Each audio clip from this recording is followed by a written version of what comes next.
It is noon now, so we are going to go live now. And Jane, just give me a thumbs up when we're there. Fantastic. Thank you so much. So welcome everybody. This is Career Lab Wednesday. We are here every Wednesday, noon to 1 p.m. We are here to serve you. Any career-related questions, jump into the Zoom link if you can. That's the best way to interact with us. If you can't, type your questions into the comments section and Jane Coletta will get those over to us. We'll do our best to answer those questions. But I want to introduce again Dr. Mike Zwell, who is our Managing Director of the Human Emergence Group at Wright Foundation and who has 42 years of hiring experience, has written a book on it. Dr. Mike Zwell, what would you like to kick us off with today? Well, I was just reminded of the story of the guy who was, right out of college looking, having an interview at a company, and the recruiter for the company asked, "Well, what are you looking for?" And the guy says, "Well, I'd like $175,000." And the recruiter says, "Well, that's great. And by the way, we also offer a Maserati or a Rolls Royce, depending on your preference. Which do you want?" And the guy says, "Gosh, you must, are you joking?" And the recruiter says, "Yeah, but you started it." Nice. So I'm pleased to be here with you. I have a lot of experience in this area. I started in executive search in 1980 and 82. I had 20 years where I had an executive search firm, placing everybody from bankers on up to CEOs. And in 2008, I wrote this book called Six-Figure Salary Negotiation. So I have a fair amount of experience in the subject. And I want to start out by saying, just regarding the mindset. So if you're selling a car, you don't care about the quality of your car that you're selling, right? You basically just want to get as much money as you can. If you're the buyer of the car, you're going to check it out. You're going to take it to a mechanic, probably. You're going to take it on the road. You're going to test drive it. So there's a totally different attitude if you're a buyer or a seller. If you're a seller, you just want, what you can get. If you're a buyer, you're concerned about quality. One of the biggest problems for people in looking for work or in the job market in any way is they act like they're sellers instead of buyers. So you go out there, and I'm sure some of you had this experience where you go to work for a company and then you go, "Holy cow, I should have asked this question. I should have found out more." Because once you get there, you find it isn't what you hope for because you didn't do your due diligence. So one of the approaches to any new job or any negotiation is to go in as a buyer, not as a seller. Go in with what it is you're looking for, what questions you have,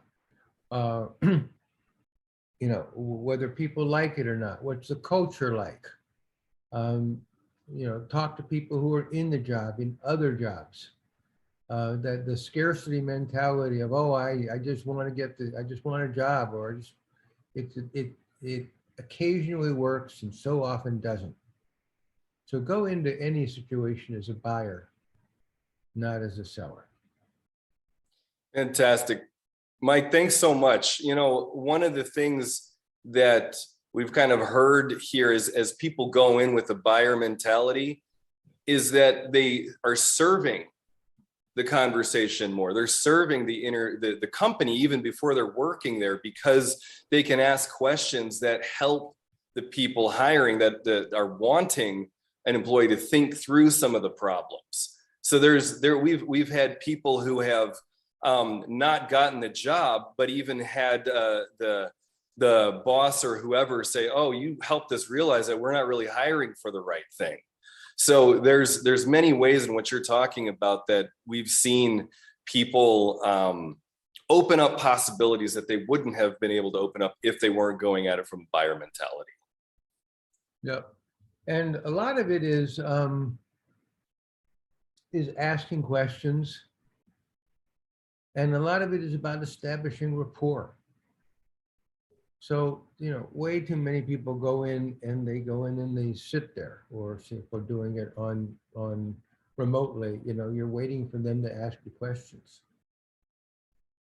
I'm an expert on competencies, things like initiative, influence, teamwork, and so on. And the most important differentiating competency in almost every job is results orientation, followed by initiative and influence. So you're going to want to demonstrate with almost any job, those three things: initiative, influence, and results orientation. And the way you do that is by asking questions and telling stories. But if you don't establish rapport, then you're not gonna get there. And the way you do that is by getting to know people, getting to know your interviewer, asking questions. What are the biggest challenges the company's facing now? What do you really need in this person to do in this situation? How would you describe your culture? What's it like to work here? You're showing yourself to be a person of substance when you ask these kinds of questions. So we thank you so much, Mike. We've got a lot of folks in here, and I'm seeing some questions starting to come into the chat. Joe, I don't know if you can be totally with us, but I would love to hear from you just to see how it's going. Morning. It's going very well. How you doing, George? I just did a radio show last night with my high school alma mater, talking about what it's like going from high school to police chief and all that entailed. So a lot of reminiscing and things, and careers and what you do. And I was pondering the question of why and how did I get where I am, and the conversation, a lot of it went back to my parents and the values they instilled, and then my spouse and I, and so there's a lot of it's a support team. And earlier the talker was talking about going into sales or buyer, and how you interview, and mostly important.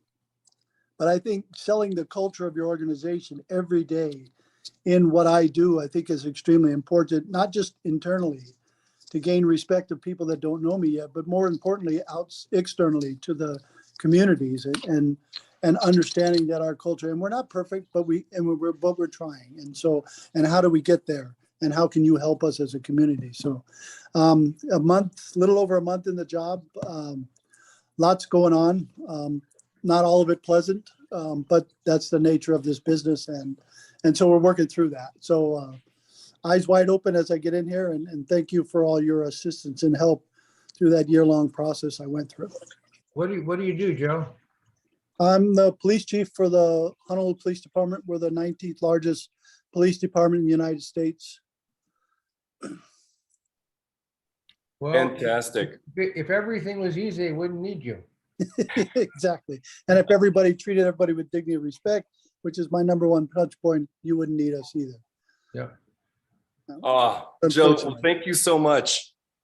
Thanks, George. I appreciate it. Thank you for checking in and letting us know how it's going as you're onboarding there. Will do. I'll hang around for a while, listen to what's going on as I check the news and get ready for my day and what's ahead of me. Fantastic.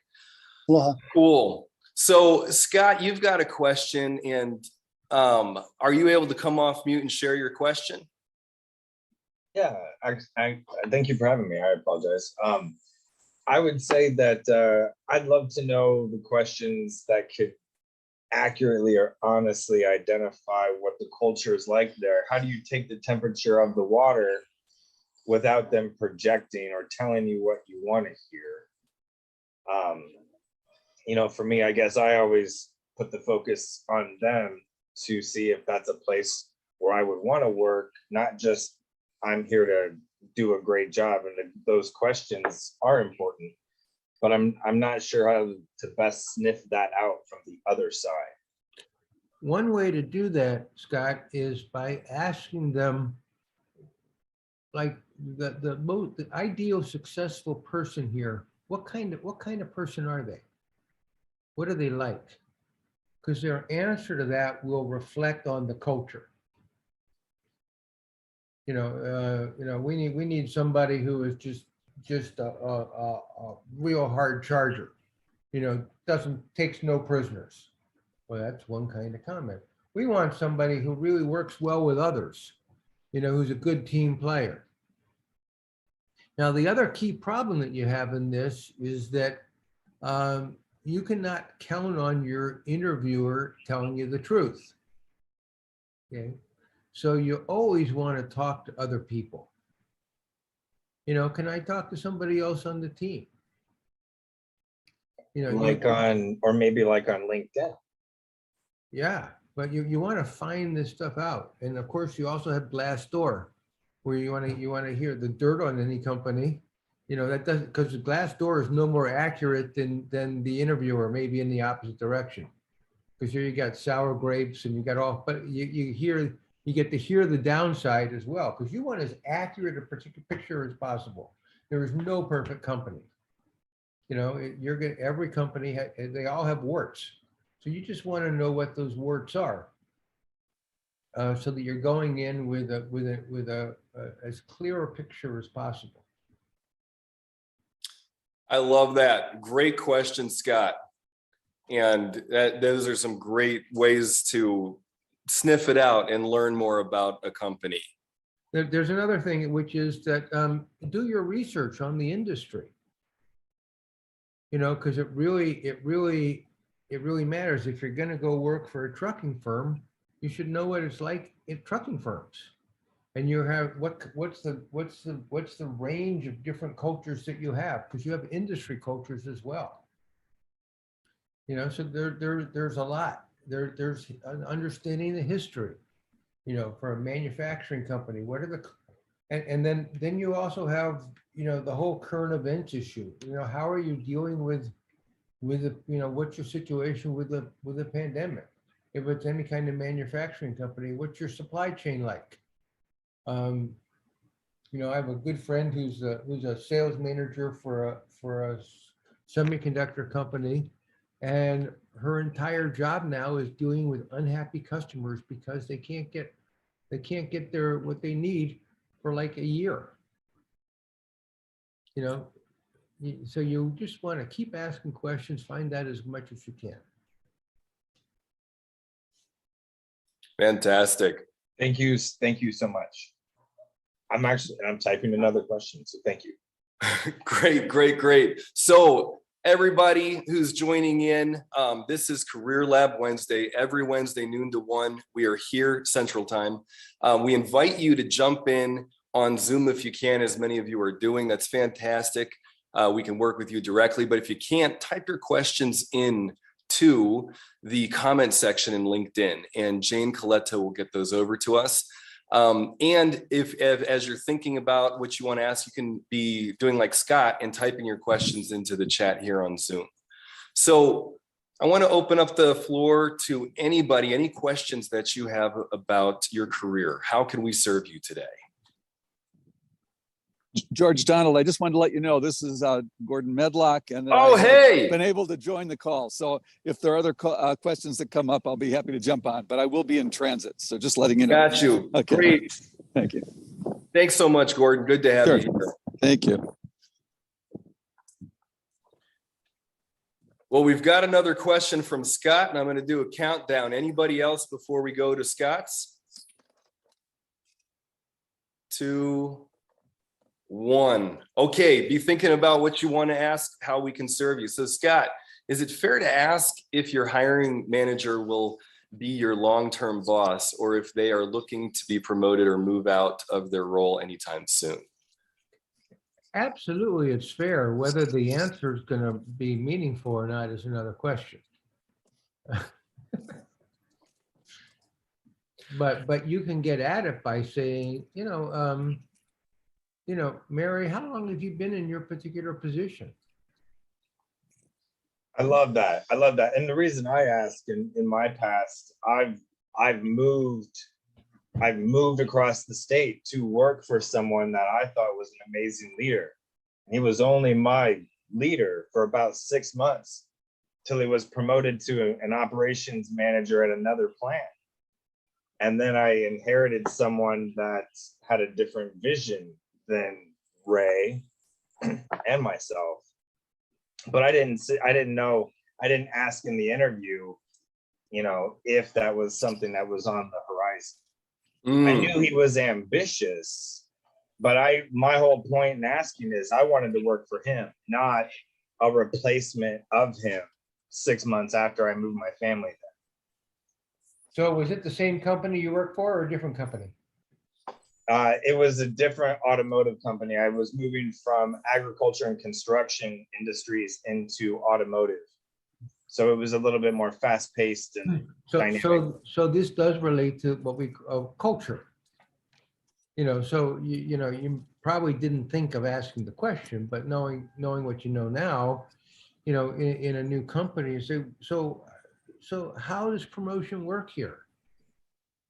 Do people move around? Which is something that you always should want to know anyhow for any large company. There are companies that you are expected to move wherever they want you. And that if you don't, it's gonna stall your career. And other companies is fine. So there's just so many different questions around understanding the culture of an organization.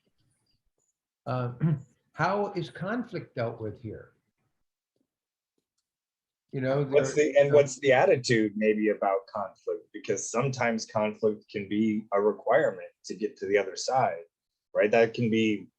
Conflict can happen when everyone cares at the same time, right? And we happen to be here in the Midwest. We have this disease that's called Midwest nice. And learning to actually, we as a companies that we use that we call, constructive engagement, where you're actually having difficult conversations is a real strength, because there's so. I remember talking to the executive team of a manufacturing company here that said, the C-suite, we could all be sitting in one room, and one person would be moving a pile of bricks from one side of the room to the other, one brick at a time, and everybody else would say, why is he doing it? And nobody would ask. That was the culture. Okay. So, we really want to understand how that is, and how where are they regarding innovation? You have, people who are on the bleeding edge. Then there's a leading edge. Then you have, first followers, and then you have, so how they relate to change. These are all things that you want to know. Thank you so much. I appreciate that. I'll try to zip it. I'm just curious. I have a ton of questions. I'm curious to see what other people's questions are too. So thank you. Thank you, Scott. So again, you're welcome to just jump on in. You can take yourself off mute and ask a question, or type it into the chat here in Zoom. And anybody on LinkedIn Live, type your questions into the comments section. And I'm seeing some familiar faces. Corey, I definitely want to hear from you. I want to know how it's going. Pamela, great to see you here. I think this is maybe your first time on here. Yeah, great to have you. Rebecca, good to see you. Sergi, you've got your hand up. Hi, George. Hi, everyone. Hello. Welcome from Sofia, Bulgaria. Oh, yes. Hi. Actually, I have a little comment on previous question from Scott, and I believe it was a really great question. Thank you, Scott, for it. And as for me, I'd like to some sort of do interview for the interviewer.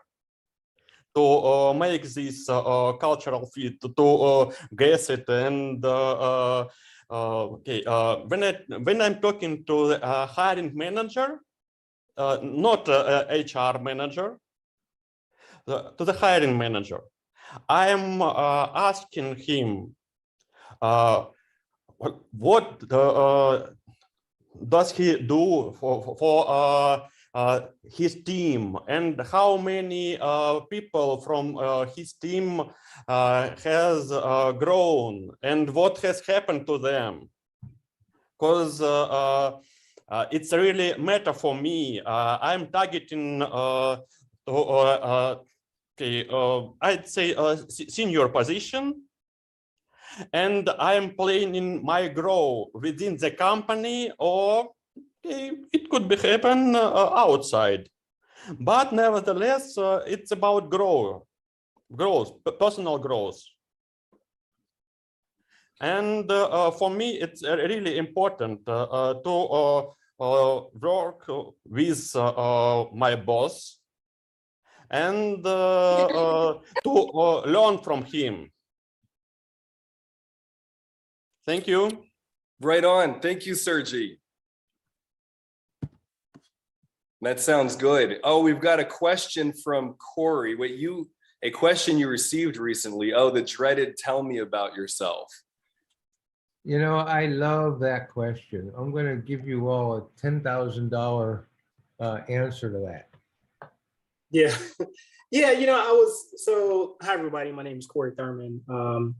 I'm a senior manager. I work in cybersecurity as a cybersecurity professional and other technology operational roles, right? And so sometimes, well, not sometimes, on 2 occasions, I've received that, tell me about yourself. And the first time I was, it gave me pause.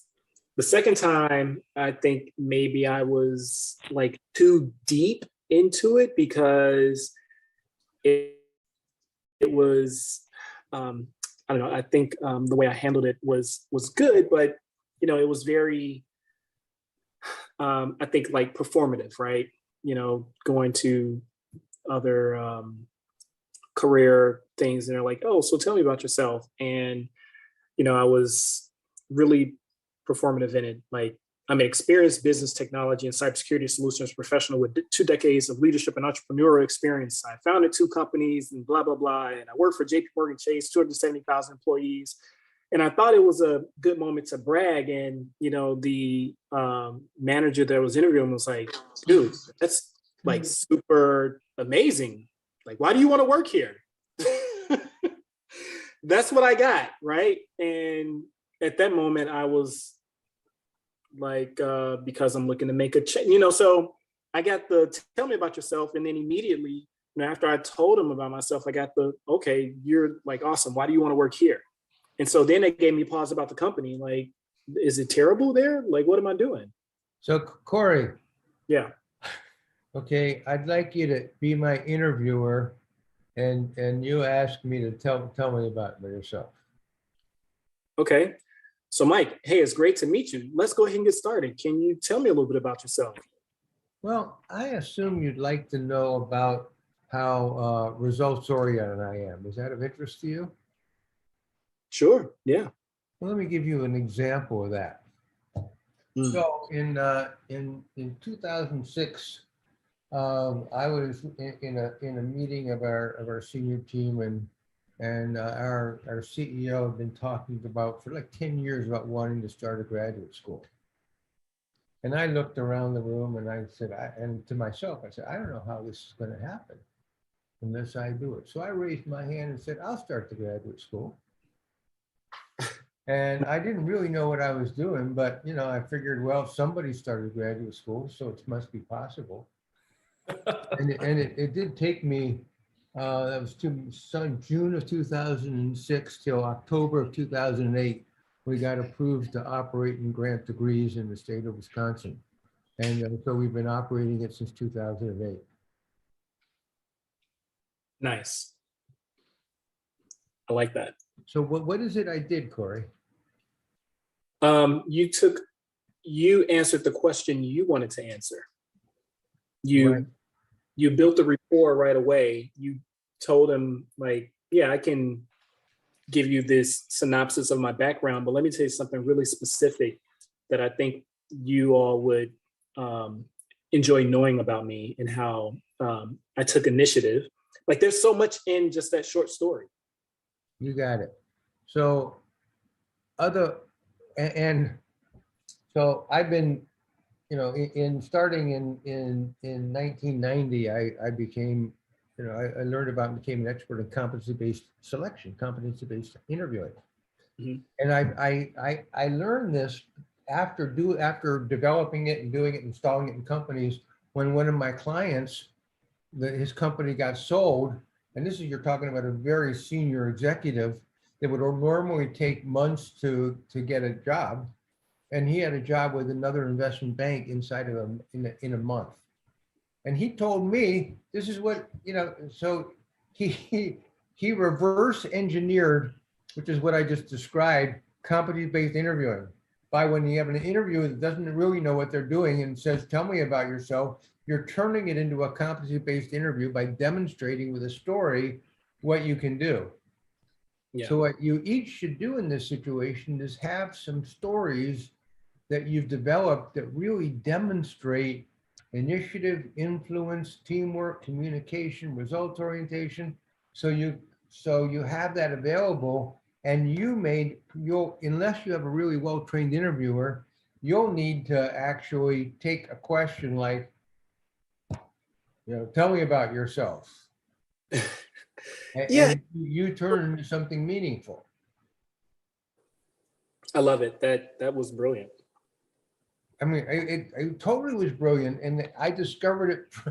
It wasn't my brilliance. It was the people I was working with, my clients. I had another one, a woman who was it was like the wife of a client of mine who was a physical therapist, and she went for a job interview. She ended up getting the job running the agency by doing the exact same thing. She said, well, I assume for this other job, you're looking for somebody who is X, Y, and Z. Is that right? And he said, yeah. Well, let me demonstrate to you how I have X, Y, and Z. And she got a job 2 levels above what she actually went in for. Wow. Because remember, people are hungry for somebody who's really competent. Yeah. And the best way to demonstrate it is not by saying, well, I'm smart, or I'm this, I'm that. It's by telling stories that actually demonstrate it. Because facts tell, stories sell. Right. And there are very few, people, just like in dating, 100% of people lie dating. They do some omission or commission rather than just being totally direct. True. So that, but very few people will lie in great detail. So when you're telling a story and giving enough, and you actually can't go on too much. You're in rapport with who you're talking to. So you don't want to go on too much, but you want to get the point across and stay in contact with who you're talking to. This is great. And we're starting to get some questions about this, about how to tell stories. We've got Gina's mentioning, what if you're telling stories isn't really your style? And Scott's got let me answer that. Practice. I don't like doing that. To me, that's disingenuous to me. I don't want to put on a fake show, a dog and pony show for somebody. That's not who I am. I'm just straight to the point. I don't want to, so does that mean I'm out the door because I don't want to tell a story? I want to get a sense of, you got to, I want to be who I am rather than trying to, again, do something or present myself in a way that's disingenuous to me. What's you telling of what you've done and telling the truth about it? How is that disingenuous, Gina? It's in the manner of tell a story, I'm just taking it literally. So you may want to use a different word other than story, because to me, it's a narrative. I am absolutely about presenting yourself as you are. I'm not interested at all in people becoming who they're not, because that is a terrible trap. Yeah. Because if you go to sell yourself as somebody other than who you are, and you actually get the job, you're going to be in real trouble. Yeah. So- I'm focusing on quote unquote story because you got to And be. Yeah, use a different word then, because what I'm saying Yeah. is where you're actually going to demonstrate your competence, demonstrate what you're good at by telling about what you've done and what happened, what's the situation. And it's By the interesting. way, I'll give you another example. This is early on. This is actually late 80s. So I was working for one of the top banks, and I had a very sort of high profile, wonderful job. And I interviewed 5 different people from Bankers Trust. It's been acquired then. It was another very big bank. They all talked about exactly the same deal. And they all claimed credit for it. But since I knew what was going on, I asked exactly what the role. One of them was a proofreader. One of them was a person who copied it on the copy machine. That's how crazy it was when people were sort of just trying to make themselves something that they're not. And not a single one of them was the actual originator of the deal or the person who structured it. So, if you're the interviewer, your job is to wade through the story, like you talk about, Gina, to find out what really is so. What role did you actually play? What did you do? What were your challenges? What was the success? What were the failures you had? We really want to get to know people. This is not about trying to be something other than who you are. We want you to be the gift of you. And you want to be in a situation where you're going to be well used. It was, I think, George Bernard Shaw who said, like, when I die, I want to be completely used up. I want to have, like, maximally have contributed. And I think we're all looking for that place where we're finding meaning and purpose and being well used. That is beautiful. Thank you, Gina, for the question around that. In that it's not about being disingenuous. It's about really what the fit is, what the vision is. This is something Dr. Gordon Medlock often talks about, is that your career or the job is a pathway or a vessel for you to become who you can become. And so how does that sync up? I think that's great. So thank you so much for the question. And Mike, for the response, because it is a skill. Learning how to talk about myself is something I've been working on for years. I didn't know that I had gifts that I have, and I was raised to not talk about my gifts because I'm not supposed to brag. I come from a conservative background where you just don't do that kind of thing. So this has been an ongoing journey for me. And I think, our careers are a place for all of us to continue developing. So I'm loving this. Rebecca, I see you've got your hand up. Are you able to come off mute and ask a question? Yeah, thanks. Gina, I was really empathizing with your situation. I am a mother of a toddler who is a transitioning educator who decided because of COVID that teaching was not where I belonged. And I really struggled to know how to interview well. I like people and I like talking, and I'll be honest, I have treated interviews a lot like first dates, because that's helped me to have a better understanding of how to approach this. Like, this is a person who wants to know me and I want to know them, and we're trying to figure out if we get along enough to want to know each other more. And that has really helped me reframe how I think about the process of interviewing. And I don't know if that will be useful to you. I happen to be one of those very weird people who actually enjoyed first dates because I enjoy meeting new people. But it took a lot of pressure off me because I feel like this is like there's no strings attached, right? If we don't like each other, we don't ever have to talk to each other again. And I feel that the interviewing is the same way. But this time around, I am the primary wage earner in my family. My partner is an artist. And so I've been feeling a lot of pressure to get a good job that pays a good amount of money. But I also decided that I was tired of trying to conform to what people expected. And I was going to bring my whole Northern Midwestern self to the table, which meant if they asked a stupid question or one that I didn't understand, I was just going to ask them to ask in a different way. And I was going to tell them what I needed when they asked what I needed. And if they asked if I had a failure, I was going to be honest. And I know all the stuff about spin and stuff like that. And I have helped a lot of people learn how to be better interviewers and things like that. But I think for me personally, as a woman, it's taken a lot of courage to go in and say, I'm going to talk to this person just like they're a person that I want to know. And I'm going to take the pressure off of me to have to perform a certain way because it's a job interview. But it is a really, it feels really dangerous and it feels really vulnerable. And so trying to find that balance between putting your best foot forward and also being honest has been, I don't know, it's been complicated for me. And so I think, I don't know, maybe something that I would be interested in this conversation is to hear a little bit more about how to gracefully handle when you have very real like complications about taking roles. I mean, I actually had to have a really awkward conversation with a hiring manager because they didn't expect my role to be like the primary benefits provider. And so their benefits were really horrible and very expensive. But I was the responsible for providing health insurance for my family through my employment. And so I don't know that I handled that conversation particularly well. It was a good interview process and we had a lot of honest conversation across the board. But I am curious about how to do that. I noticed I think I saw the thing about that maybe the conversation was going to talk a little bit about salary negotiations, but I feel like for me personally, I am really struggling to know how to negotiate benefits from a position of a primary wage earner, often in roles that are considered support roles where they don't expect a primary wage earner to be. Mm.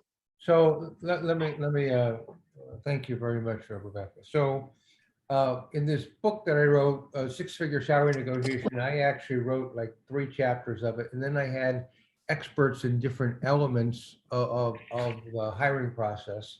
And one of them was a benefits expert. So there's a chapter here on benefits. So there are things that you can negotiate and things that you just can't negotiate. You know, for example, a lot of it, you just can't, you know, it's company policy and you can't negotiate.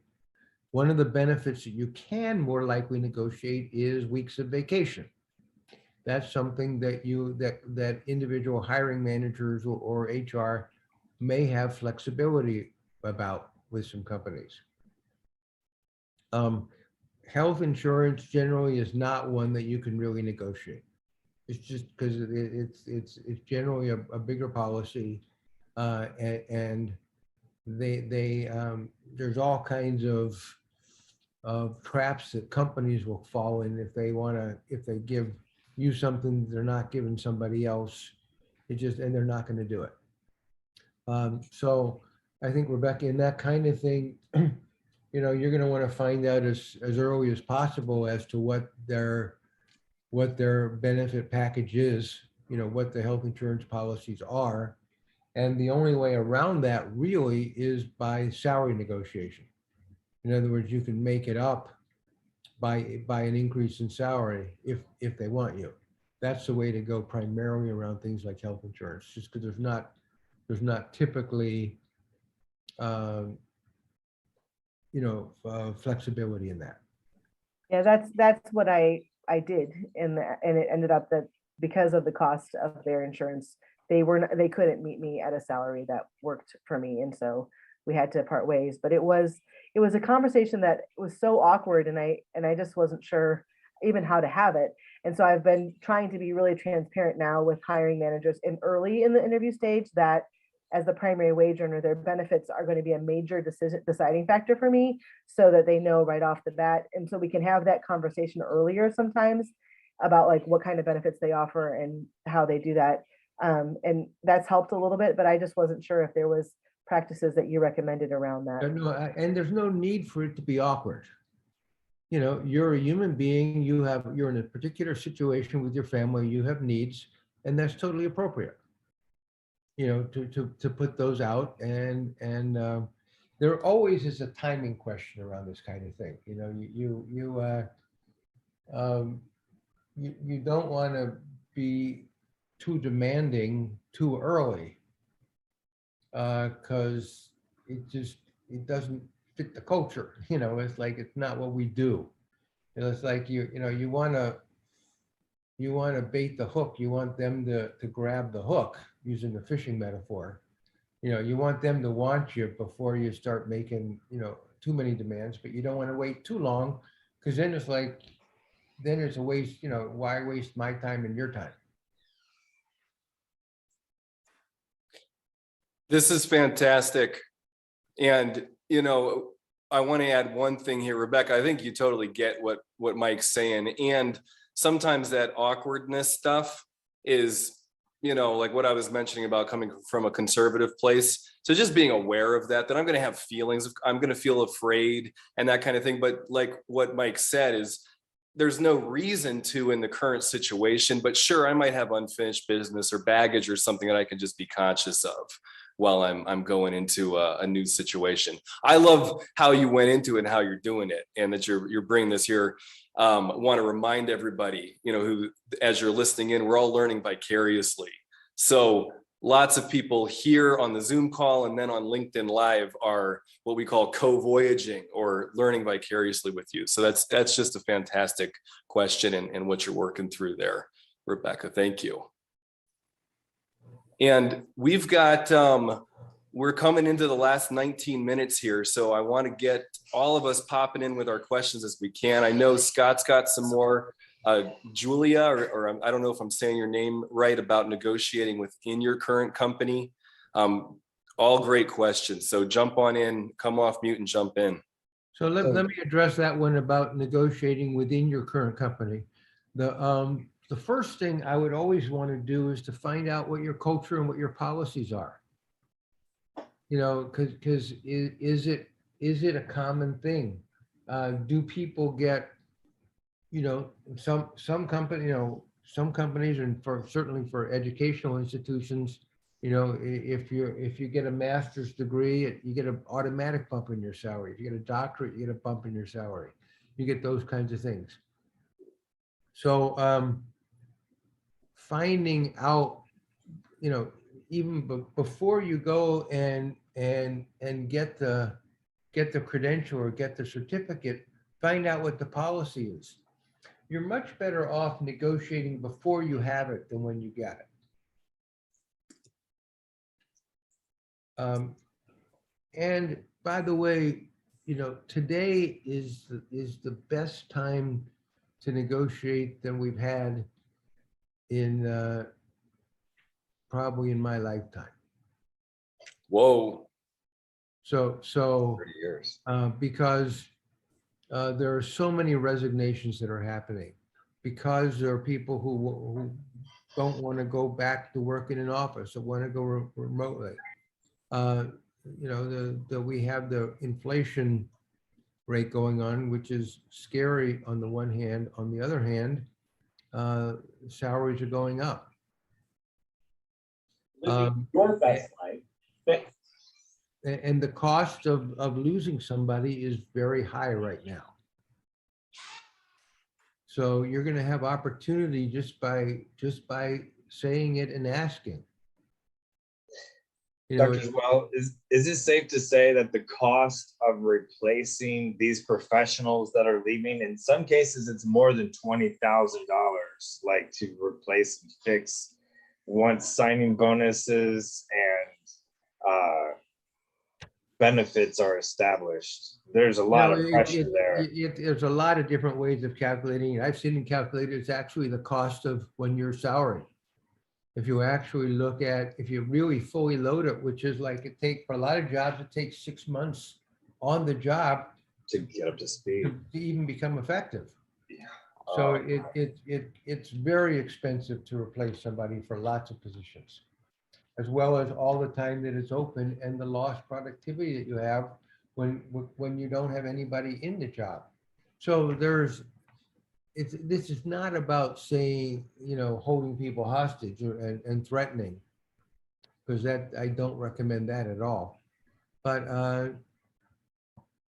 there are very subtle ways of saying, I've gotten this certificate and I've done it so that I can be a better contributor to the company, and I'm wondering if this can help me get a promotion or an increase in salary. And then the key thing you do is to be quiet and let them talk. one of the things that you may do in your own anxiety is to keep talking. Bad idea. You know, in any negotiation, you know, the classic thing is the person who speaks first loses, right? So you want to make your case and then you want to not say a thing. Karis training for negotiation was one of my favorite because I had never been trained on that. And when you shut up after throwing your anchor point, making the point of it, it's very hard to pause. So I'm glad that you brought that up. Thank you. And another aspect of salary negotiation where this is relevant is, you know, you've gone through the interview process and you like them and they like you and they say, so what are you looking for? Okay. And unless you're very, very clear on what it is you want and you don't want to take anything less or whatever, you're usually much better off than saying, in fact, you could even tell the joke that I told at the beginning of this session, you know, well, you can use humor. Well, you know, I'd like $750,000, but it's probably not realistic. So I'm interested in what you, what's the best offer that you can make me. Or you can say things like, you know, I want what's, you know, in a large company, you know, I'm interested, you know, what's the salary range for this particular job? What's, you know, what's the low point? What's the high point? What's the midpoint? And where do you generally hire people? You know, so there's this whole thing called anxiety transfer. Okay. And what you want to do is you want to transfer the anxiety to the interviewer, to the company. So I love that. Just different ways to do it. So, you know, you want, and by the way, I've had, yeah, when I first went into search, a long time ago, I talked to a guy who was an accountant and he was working for one of the main, you know, the top accounting firms. And he got a job for working for a cleaner, you know, a cleaning company. $10,000 over his peers. He took the money. It was great. Except it was just a trap, a career trap.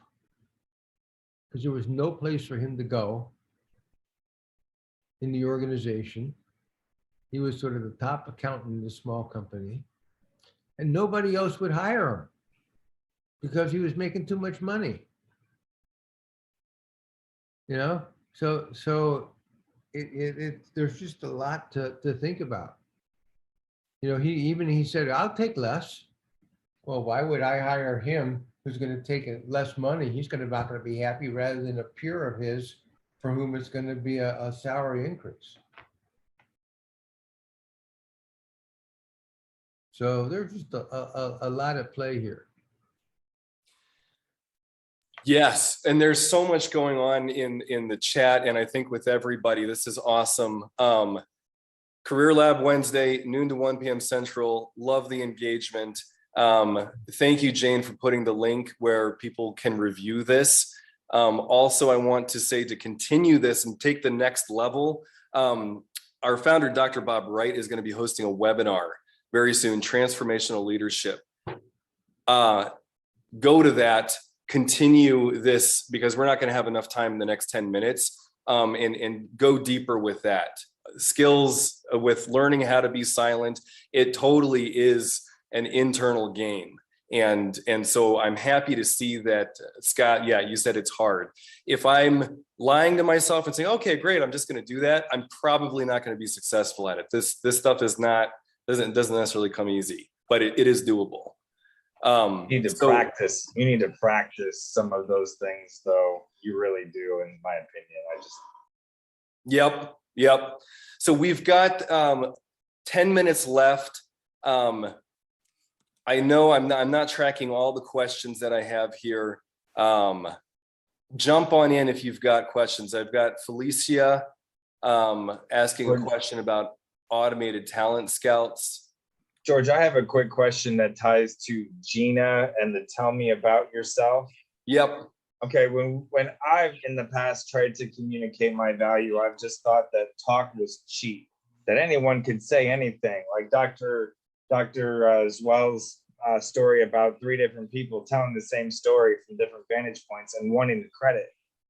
So for me, I've taken like, I guess I keep project trophies. Like, so this is from John Deere, right? So I did project work, right, where I had to engineer solutions, create different tools, create different production lines, improve and automate tools, right? So I can show my work, right? Like if we had to create certain robots to do certain things, we could do that.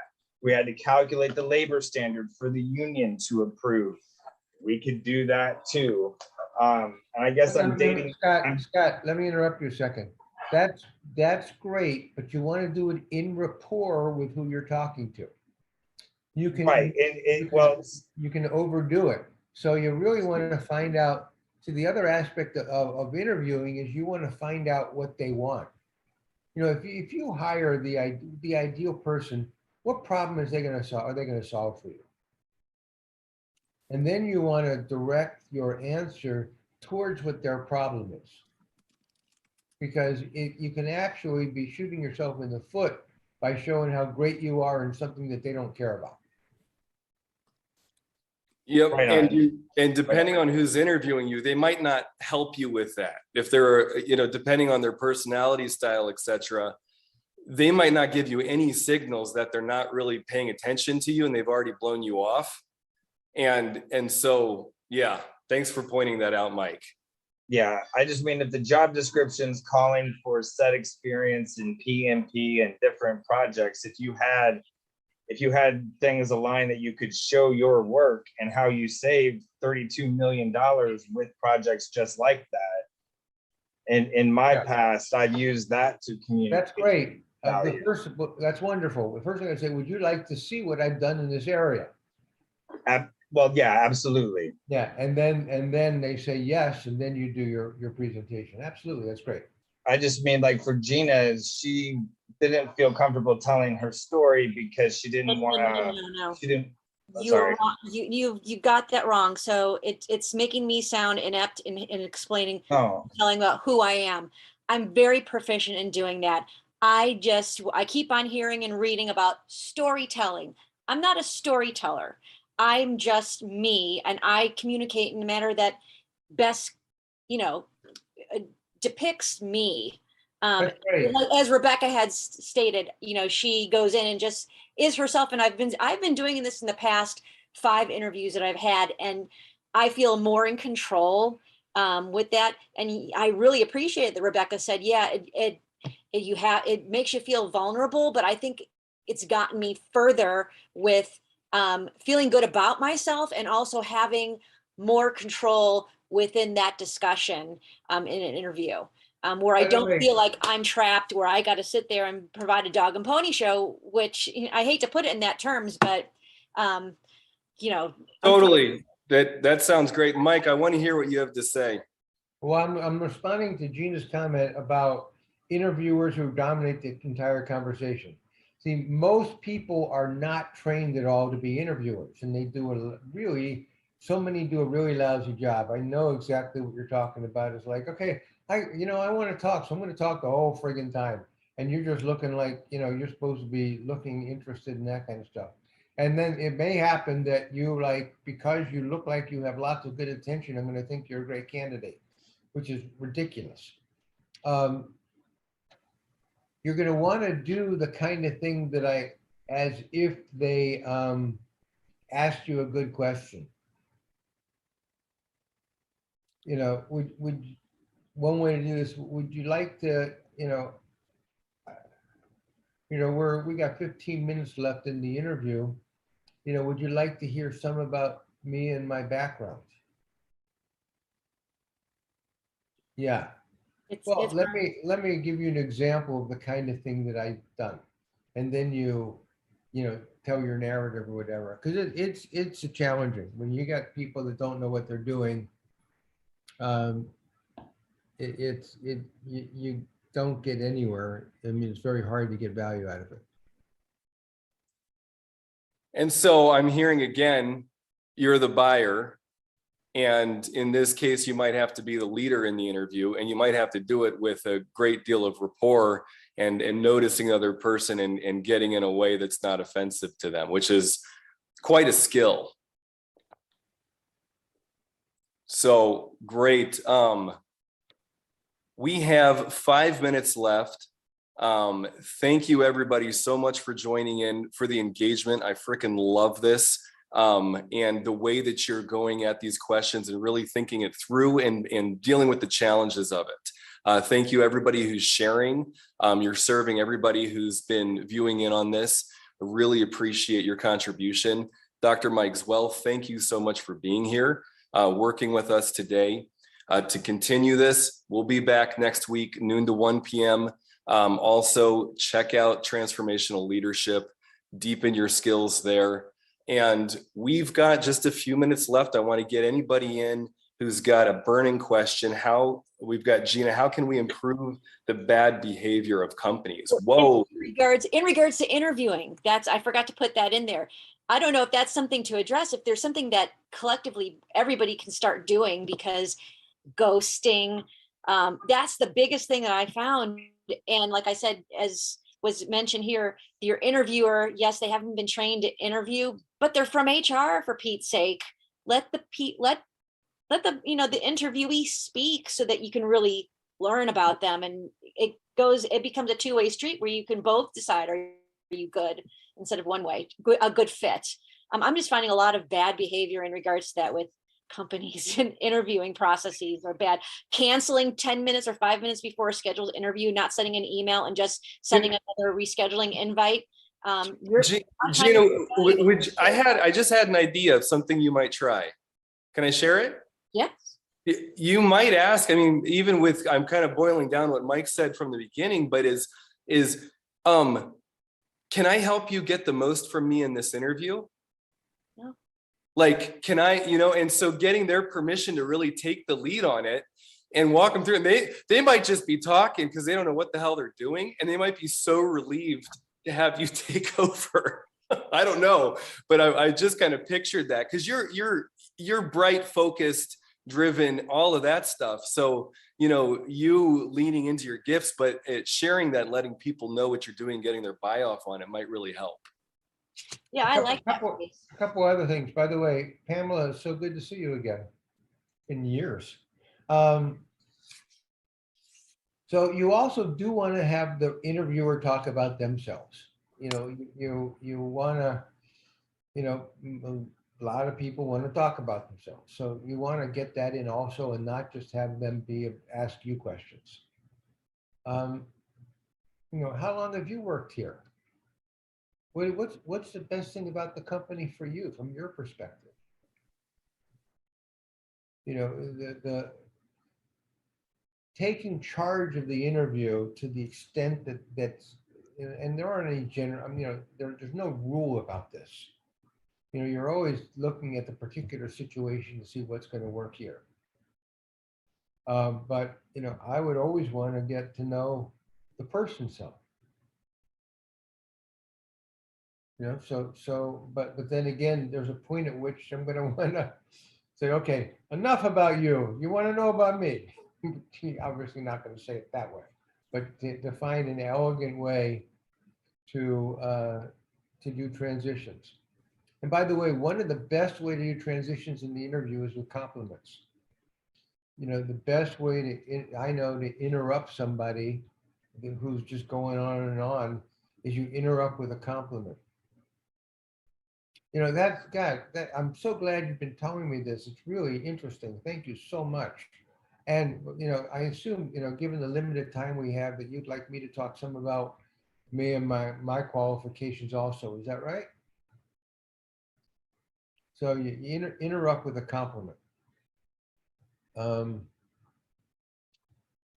as Gina just put in the chat, it ain't always going to work,